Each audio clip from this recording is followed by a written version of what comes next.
There's a place, a school, an institution where a professor resides. One that for the past 30 years has traveled the world teaching others. A pioneer in America of the fighting science. One who codified the sports. One who has produced clubs, champions, and continues to develop. Listen to words of Professor. Come train at the best kept secret of Laredo. Buitron Academy, 956-401-4868. Savate.biz. I hope everybody's doing well.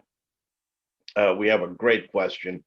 But before that, I want to thank everybody for subscribing. And if you're not subscribed, subscribe now.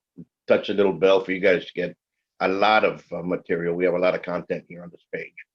From our Gloves Off podcast to our Fight for Your Health podcast as well, with Grandmaster Richard Hackworth, which is doing well. We're coming out with some great points, which comes out every Friday.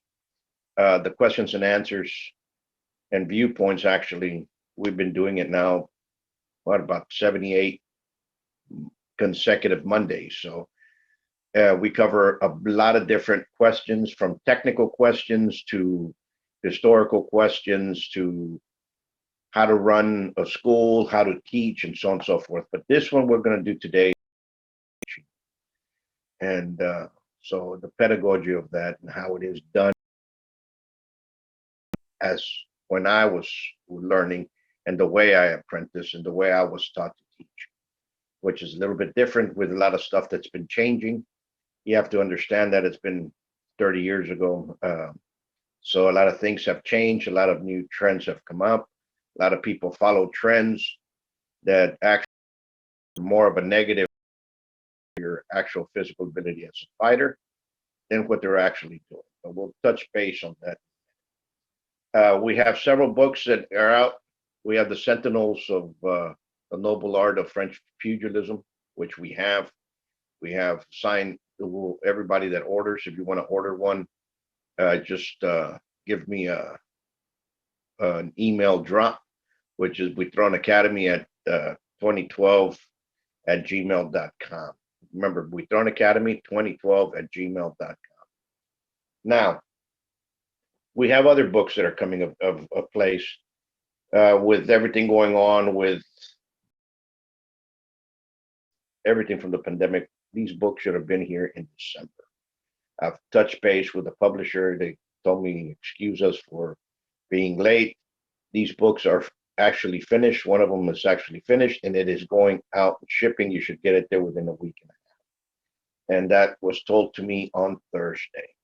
And that book is The Roots of the Lone Star of the Zacatri knife that used to be here in South Texas, northern Mexico, and the way we use it in Dance through Savate and why, and so on and so forth, because it will touch base on that book once that book comes out. And I have it in hand, and I'll show you that I have them in hand. But if you want to order them, a lot of people already have.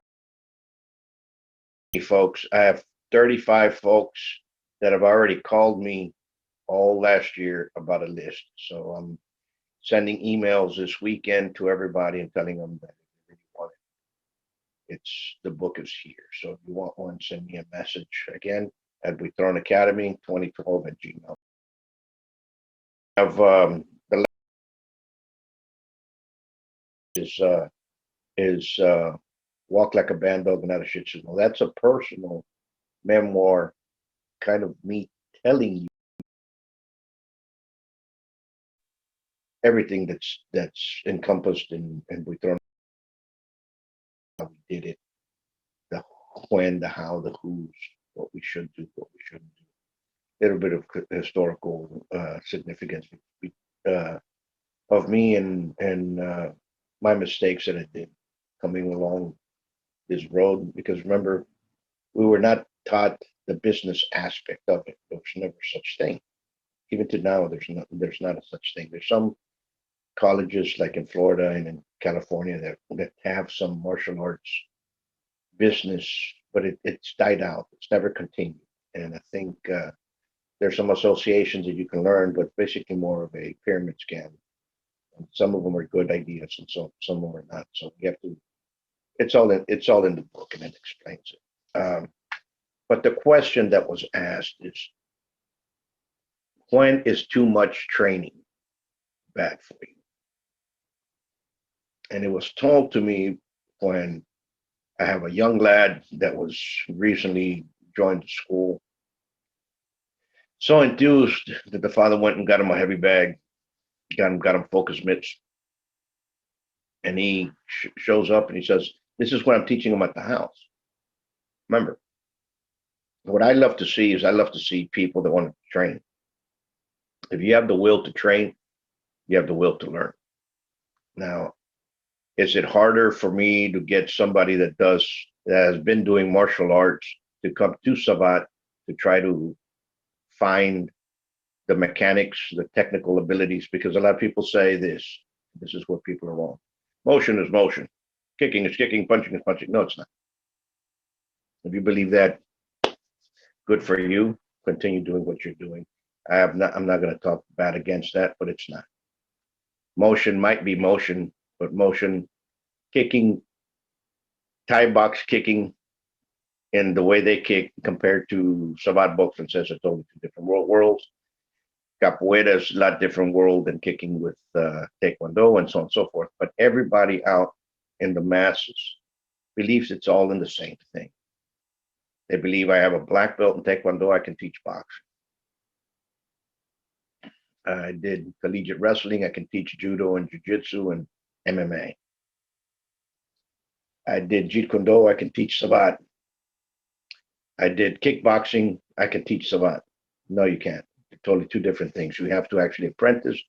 And if you're not trying to change for the pedagogy or the mechanics, you're not going to get it. I'm a tickler on telegraphing. Believe me, I've fought in the street as well as I've fought in the ring. And to win a fight, it's all based on timing. But if you can see the strike coming, it's to your advantage. If you can recognize that, it's to your advantage. To understand the way the body moves, it's to your advantage. So we're going to take that to granted. Let's take a person that's never done martial arts before, zero martial arts. Okay. He's so enthused, buys gloves, buys the equipment, buys a heavy bag, hangs it in his garage or the patio in his house. And every day when he gets off of work, before he comes to class, he starts kicking the bag. Okay. Does 30 minutes of just wailing the bag, kicking with what he thinks he interpreted in a class before or what he's watched in YouTube channels or TV or whatnot. So he starts instead of pivoting like we do in Savate to deliver a fuerte, he starts wailing out. So instead of putting your body together for it to go in a line, the kicks start going in an arc. Or the hands too. Instead of the jab or the cross coming from here and extending outward, what is he doing? He's doing this. So instead of the hook coming from here in, you see this hand's right here covering me. I wish I was standing up for me to do it, but I'm not. So what happens now? Why? Because that's what he sees. That's what he's seen. TV, movies show the person punching. Why? Because it's entertainment. But that's not how you're punching for real. So when you start doing that, you start wailing on the bag with your punches and when your kicks, the arc starts getting bigger and bigger and bigger. What does that mean fighting wise? It means telegraph. I can see it, I can stop it, I can move through it. Okay. And if you train individuals like you do in Savate to recognize that as a progression, they're going to do good.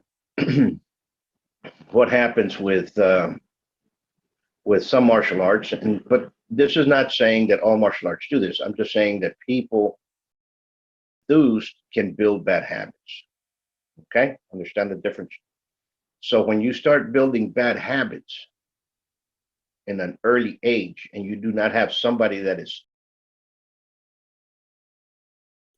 to correct you, you'll make that bad habit and multiply it so much that it's going to be detrimental to you later on in time. So everything is in its due time. Everything is given to you when it is at the appropriate level. Understand? And sometimes when I'm teaching, and the way I learned how to teach was, you want to, if you correct all the mistakes right away on somebody doing Savate, you're not going to have any students left. Understand that. Because if I correct you, your pivot, keep your hands up, the pivot, and the person's here but is doing a pivot, later on I'll pick up his hands. Or if he's throwing a punch wildly and you pick up his hands, or he's kicking and his hands are out or down or what have you, you know, every time you kick, I keep telling people, very simple. You put your middle finger by your forehead. Why? Keeps your hands up. Somebody to physically start putting their fingers in the forehead takes about 10 months to a year. Okay? Of continually telling them to put your hands up there. So if you go to class 3 hours Monday, like I teach Mondays and Fridays, Savate, and you show up for those classes, and you go home the remainder of the weeks and you're whaling away in the bag, whatever was taught in those classes just went out the window because of the overtraining and training wrong. So there should be set exercises, set positionings for people to do and condition themselves at home. Yes, there is. But remember, not because I was taught, or not because I have a heavy bag, not because I have mitts, am I just going to start hitting away. Yeah, you might be punching and you might be building strength, you might be building speed, but if you're telegraphing your kick, all that is thrown out the window. So remember, telegraphing. Savate also, the stance of Savate's a little bit different than the stance of boxing. And of course, all the pugilist styles, they have a different stance. Okay?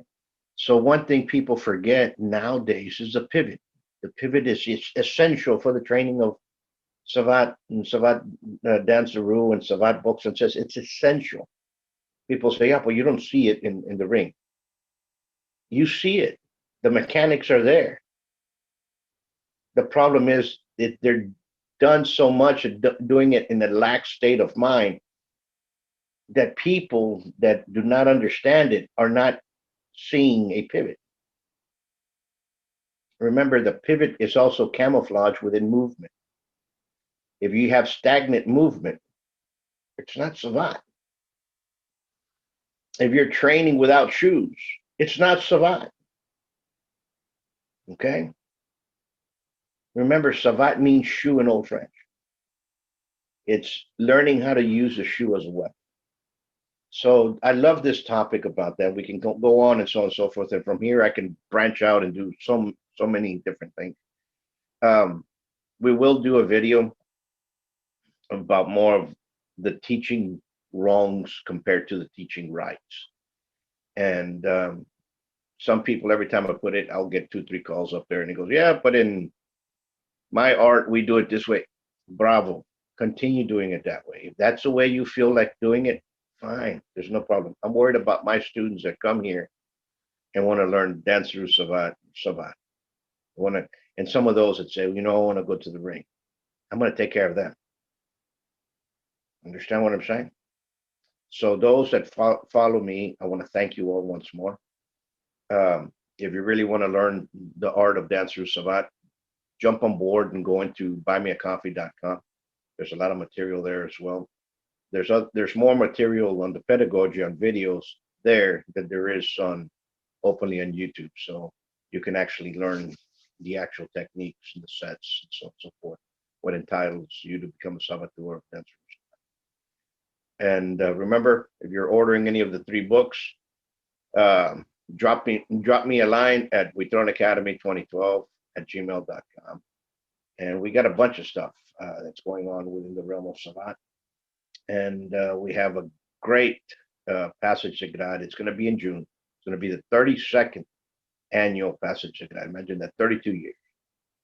All right. And we're going to try to bring in some professors.